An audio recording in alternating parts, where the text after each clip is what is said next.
What if I told you some of the greatest gospel groups in history just disappeared? From chart-topping choirs to family groups that shook churches with every note, these 23 gospel legends vanished without a trace. Let's start with the ones who didn't just sing gospel, they shaped it. 1. The Richard Smallwood Singers. Imagine creating a group so iconic that decades later, people still think you're together, even when you're not. That's what happened with the Richard Smallwood Singers. Now here's what most people don't realize. Richard Smallwood didn't stop making music. He just rebranded quietly. After the original group faded out in the early 2000s, he started performing with a new group called Vision. But to the outside world, it still felt like the same experience. Powerful vocals, orchestral arrangements, chills every time. But let's rewind a bit. When the Richard Smallwood Singers hit the gospel scene in the early 1980s, they weren't just another church choir. They brought classical music into gospel. Think Bach meets Black Church. Richard Smallwood, trained in classical piano, made gospel sound elegant, theatrical, and massive. And the singers? Absolutely legendary. They weren't background voices, they were stars on their own. Songs like Total Praise and Center of My Joy became instant classics. If you've ever been to a black church or gospel concert, chances are someone performed their songs, often with tears in their eyes. But here's the twist. As popular as they were, the group slowly disappeared without a formal goodbye. No farewell tour, no big announcement, just a quiet shift to Vision, a new group with a very similar sound led by the same man. Why? It wasn't drama or ego, it was evolution. Richard wanted more control. He wanted to try new things. And over time, members moved on, lives changed, and the name the Richard Smallwood Singers was retired. 2. Commissioned. If you ask any gospel fan from the 80s or 90s who changed the game, they'll probably say one word: commissioned. But here's the twist. Despite being one of the most groundbreaking male gospel groups ever, they disappeared quietly. No big controversy, no headline-grabbing scandal. Just a slow fade into gospel history. So what happened? First, let's understand why they mattered. Commissioned wasn't your average church quartet. They brought R&B, jazz, and soul straight into the gospel world at a time when people still clutched their pearls at a drum beat in church. They made Jesus sound cool. They made gospel feel like a vibe. And the talent? Ridiculous. You had Fred Hammond on vocals and bass, Marvin Sapp before he became Never Would Have Made It famous, Mitchell Jones, Carl Reed, Michael Williams, just stacked with powerhouse singers and musicians. These guys could easily compete with Boyz II Men in harmonies, except they were singing about faith, hope, and redemption. Their albums were massive in gospel circles. Ordinary Just Won't Do, Running Back to You, I'm Going On. These weren't just songs, they were anthems. Their style literally birthed a new generation of gospel artists. But slowly, members left. Some pursued solo careers, others focused on ministry. And Fred Hammond, the heart and soul for many fans, stepped away to form Radical for Christ, which had its own success. By the early 2000s, Commissioned had basically vanished. Yes, there were reunion concerts. Yes, the fans begged for a comeback album, but it never truly happened. The truth is, they had already left their mark. 3.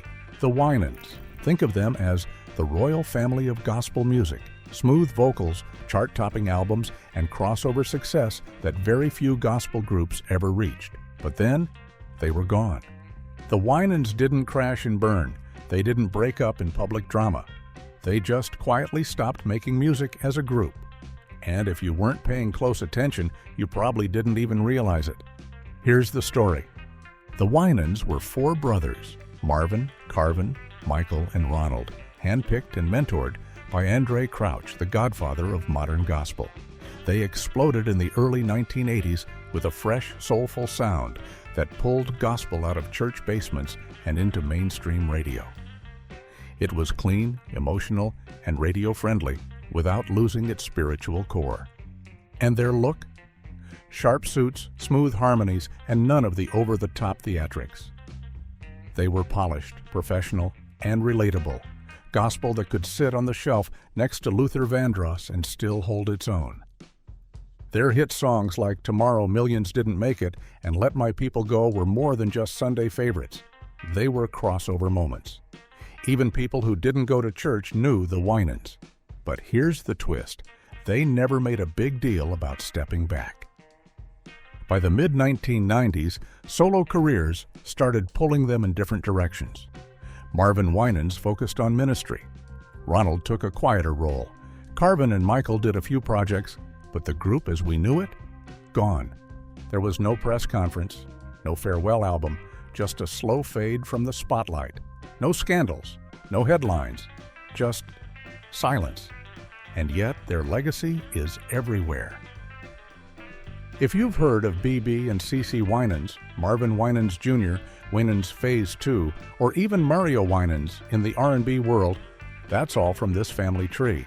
The Winans turned gospel into a brand. They built the template for what a successful gospel family could look like. So why did they disappear? Because they'd already done it all. They weren't chasing charts, they were shaping a sound, and when they'd finished building that legacy, they simply let it speak for itself. 4.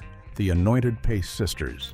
You'd think that with voices like thunder and worship that shook souls, they'd be in every gospel chart today. But that's the thing about the Anointed Pace Sisters. They didn't disappear all at once. They faded slowly, like a fire losing oxygen. Let's talk real. This wasn't just a group. This was a movement of 9 sisters, all raised in the same Pentecostal household that in Atlanta, trained by their powerhouse mother, Pastor Betty Pace.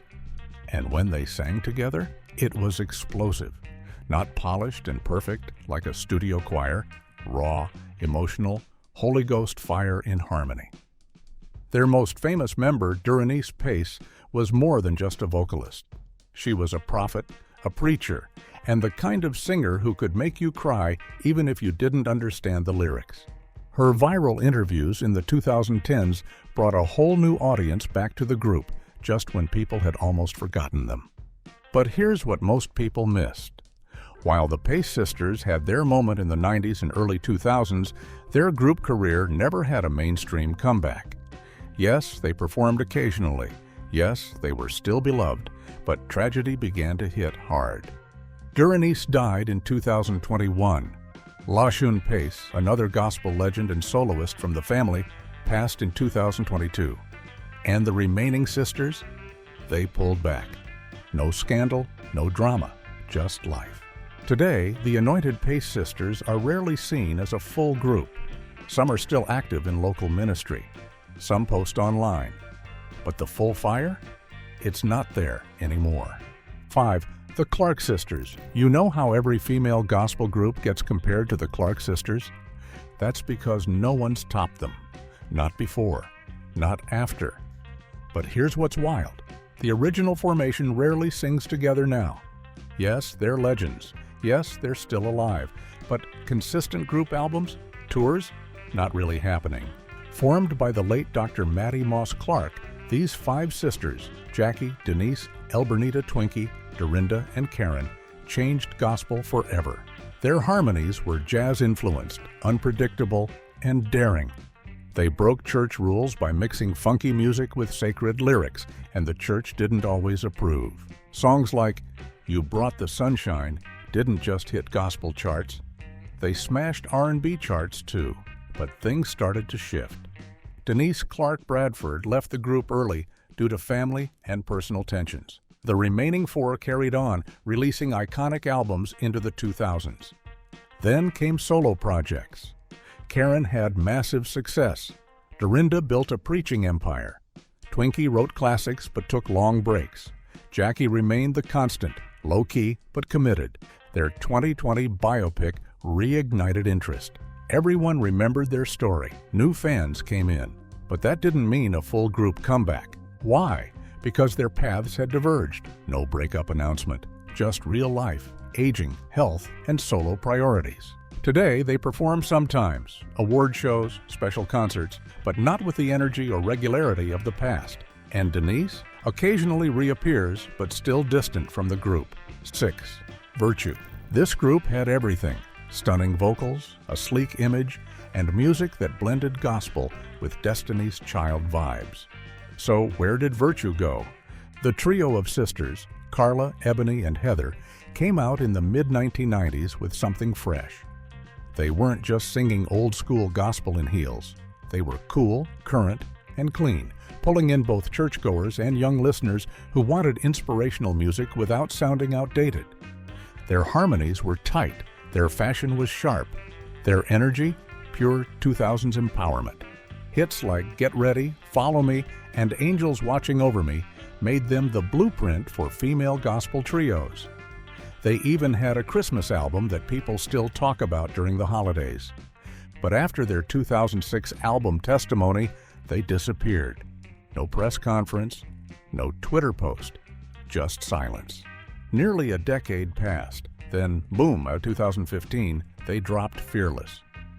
People thought the comeback was real, but it wasn't. The album didn't explode like expected. Tours were limited, and the group quietly slipped away again. Maybe it was label issues. Maybe it was life changes. Or maybe the gospel landscape had shifted too far by then.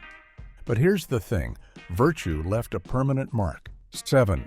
Trin IT. 5.7. Imagine Destiny's Child walked into a church service. That's what Trin IT 5.7 felt like. They were bold, stylish, and unapologetically gospel, but with serious mainstream appeal. And for a moment in the early 2000s, they were unstoppable.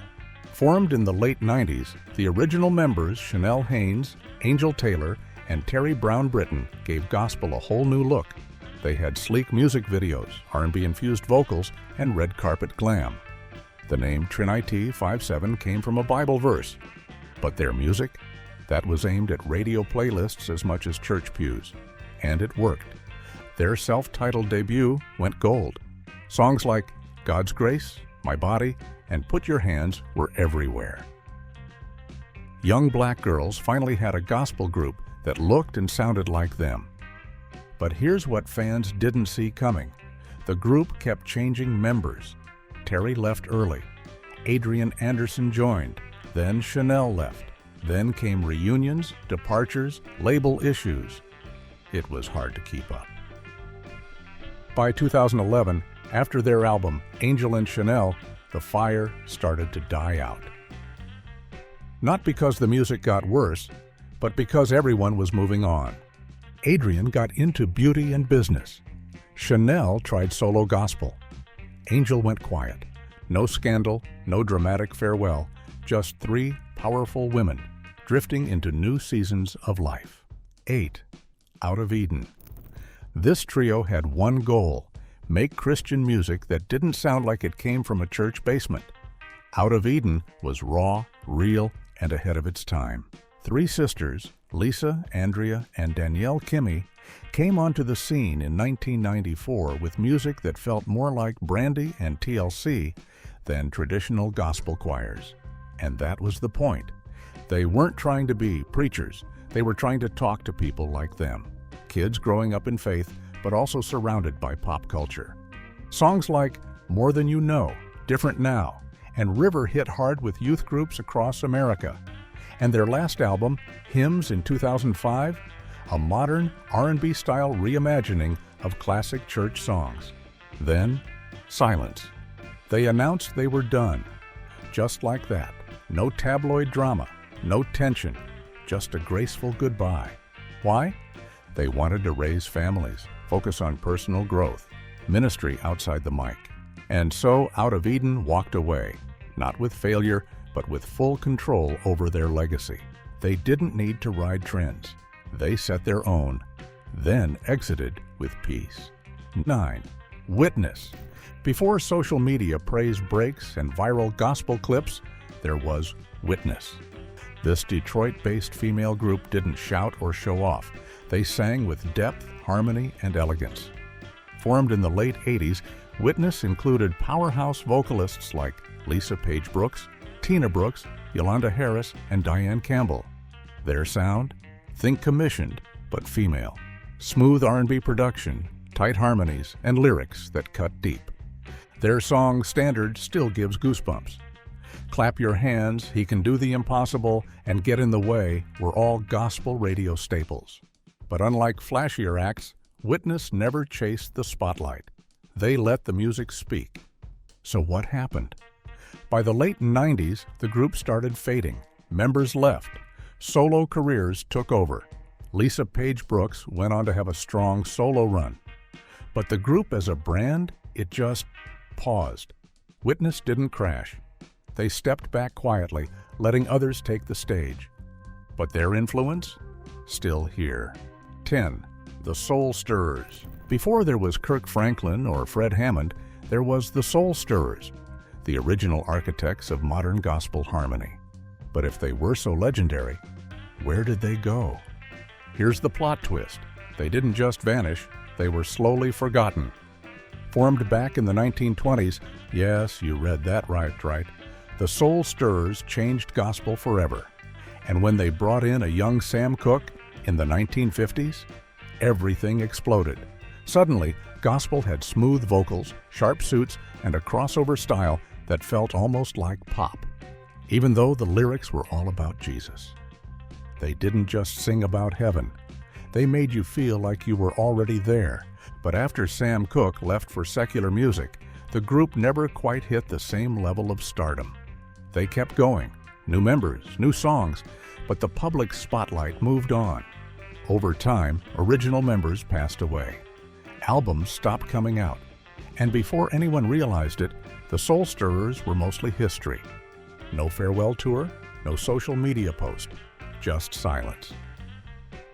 Today, you might see their name mentioned in documentaries, maybe a tribute at a gospel award show, but the group itself, long gone from the stage.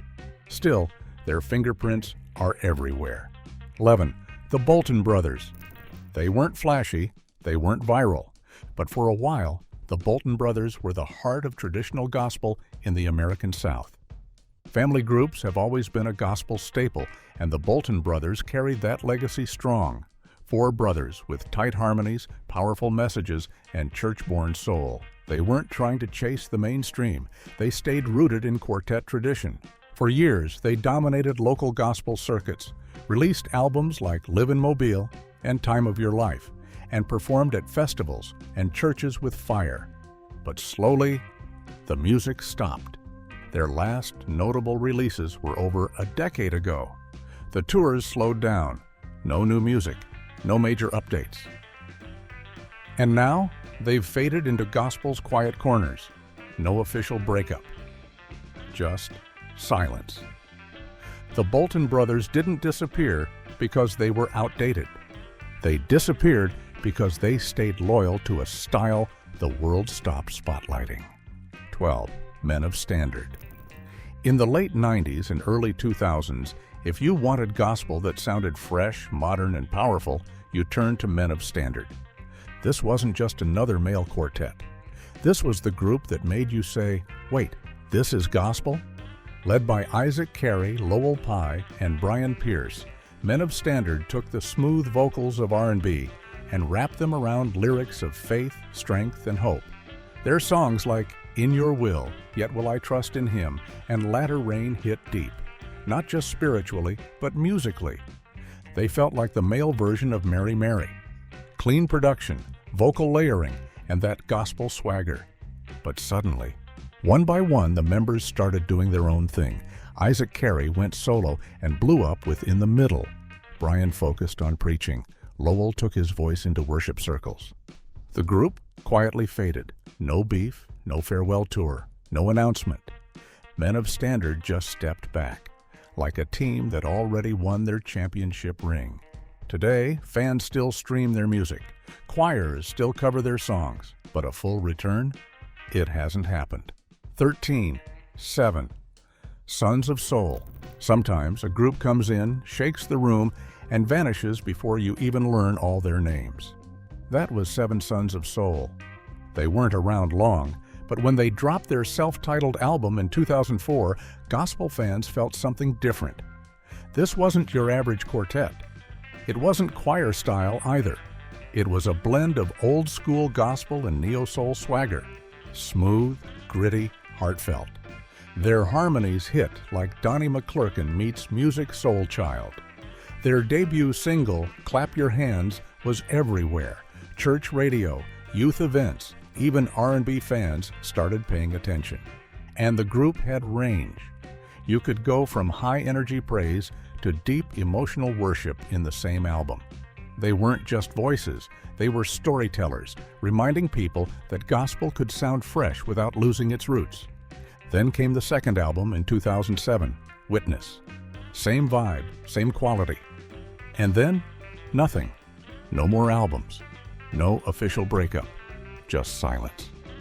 Some members moved into ministry. Others stayed behind the scenes. But the brand? Gone.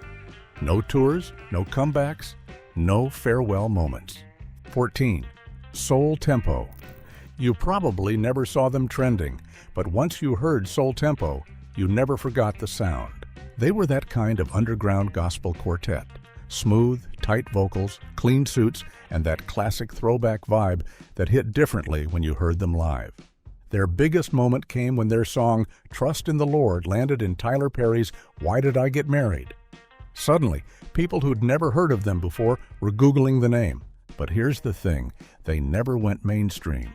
Soul Tempo stayed true to the gospel circuit, churches, festivals, community shows. No huge label push, no TikTok fame. And then, nothing. After the mid-2010s, their name stopped showing up. No new albums, no online buzz. The group just quietly faded. No drama, no headlines. Maybe life happened. Maybe gospel changed. Or maybe they felt their mission was done.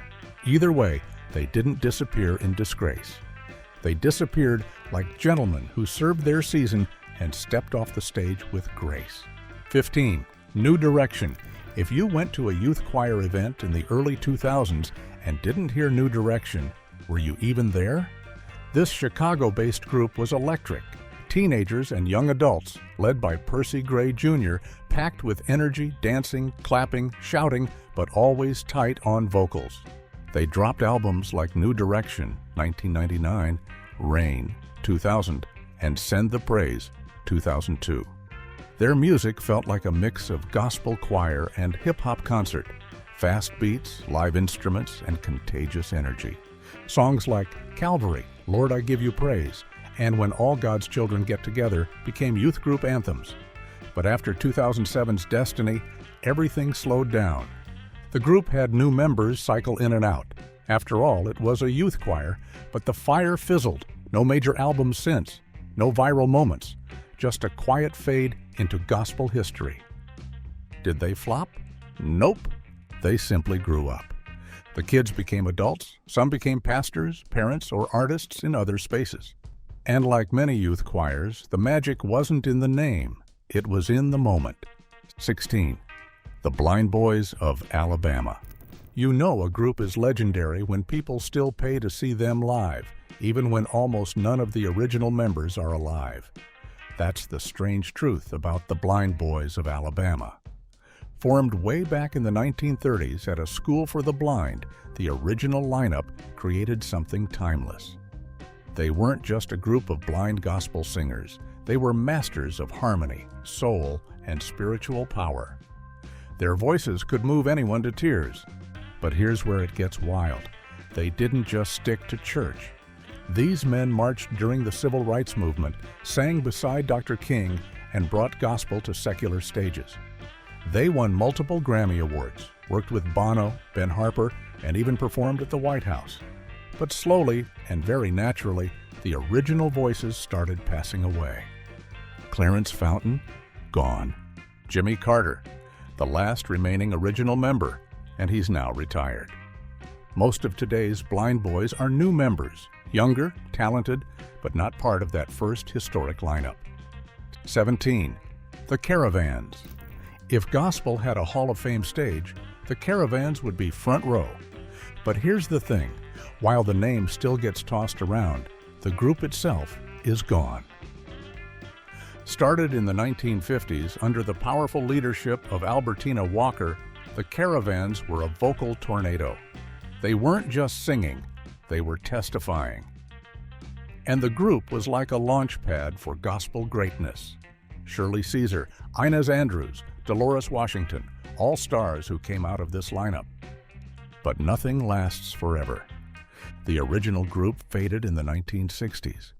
Then came reunions in the 80s, 90s, and 2000s. Fans were thrilled, legends back on stage together. Then in 2010, Albertina Walker passed. And just like that, the reunions stopped. Today, the Caravans exist in gospel documentaries, old vinyls, and the memories of packed churches. But new music? Tours? Nothing. They didn't vanish because they were forgotten. 18. Reverend Timothy Wright and the New York Fellowship Choir. This wasn't just another choir. 19. GMWA, Women of Worship. You've probably heard the name GMWA if you grew up around choirs. It stands for Gospel Music Workshop of America, a massive music convention founded by James Cleveland that brought together the best of the best in gospel. And then came Women of Worship, a side project under the GMWA umbrella that sounded like a gospel dream team. This group wasn't made to stay forever. It was project-based, more like a collaboration than a band. But when they released their 1995 album, It's Our Time, people lost it. It was bold, it was tight, it was unapologetically female gospel power, with leads that could shake the ceiling. And here's what made them different. They weren't just a choir, they were voices from different churches, cities, and traditions, all united to deliver one message: worship through excellence. But after a few standout performances, the group didn't become a regular thing. No steady albums, no national tour, no long-term marketing. Because honestly, that was never the plan. They came in, delivered a masterpiece, and moved on. And maybe that's the beauty of it. They didn't need to trend. They weren't chasing fame. They were part of something bigger, a movement built on passing the mic and lifting each other up. 20. The Gospel Keynotes. If gospel quartets had a Mount Rushmore, the Gospel Keynotes would be on it. Led by the unforgettable Willie Neal Johnson, this Texas-based group brought fire, power, and grit to every song. You couldn't ignore them. Songs like Jesus, You've Been Good to Me, and That's My Son, Hanging on the Cross, still hit like they just dropped yesterday. Willie Neal's raspy voice, dramatic delivery, and deep conviction made the keynotes feel less like a performance and more like a sermon set to music. But here's where it gets complicated. After Willie Neal passed in 2001, the group continued as Willie Neal Johnson and the New Gospel Keynotes. It's still around. They perform. They release songs. But the truth is, it's not the same. The sound? Similar. The heart? Misses that old fire. The audience? Smaller. It's like trying to reboot a classic show with new actors. You respect the name, but it doesn't feel like home. And Patrick Love and the AL. Ginwright Mass Choir. Sequel. Just a Legacy. To 22. Youthful Praise. You know how some gospel groups start off feeling like a family, then slowly turn into a brand? That's exactly what happened with Youthful Praise. Back in the early 2000s, this choir was raw, real, and hungry. Led by J.J. Hairston, they came from Bridgeport, Connecticut, and hit the scene with pure fire. Their breakout song, Incredible God, Incredible Praise, put everyone on notice. And it wasn't just a moment. It was a movement. The original lineup felt like church youth ministry at its finest. Tight vocals, soulful energy, and a passion that hit you right in the chest. But over time, something shifted. As J.J. Hairston's name grew, the spotlight moved from the choir to him. More songs were credited as J.J. Hairston and Youthful Praise. Then it became J.J. Hairston and YP. And now? It's basically a solo act with a rotating choir behind him. No public fallout, no exposed drama, just natural evolution. Today, the choir still exists in name, and the music is still strong. But that original group vibe? Gone. Most of those early members are long gone, moved on with life, ministry, or other paths. 23. Lamar Campbell and Spirit of Praise. There was a time when Lamar Campbell and his group Spirit of Praise were everywhere. Sunday mornings, gospel radio, choir rehearsals. Songs like More Than Anything, It's All About You, and This Debt of Love I Owe were worship staples. His sound was simple, sincere, and spirit-led. No overproduction, no showboating, just heartfelt worship with a soulful choir behind him. And that's exactly why it worked. But here's the part nobody really talks about. After the early 2000s, the momentum slowed. Albums stopped charting.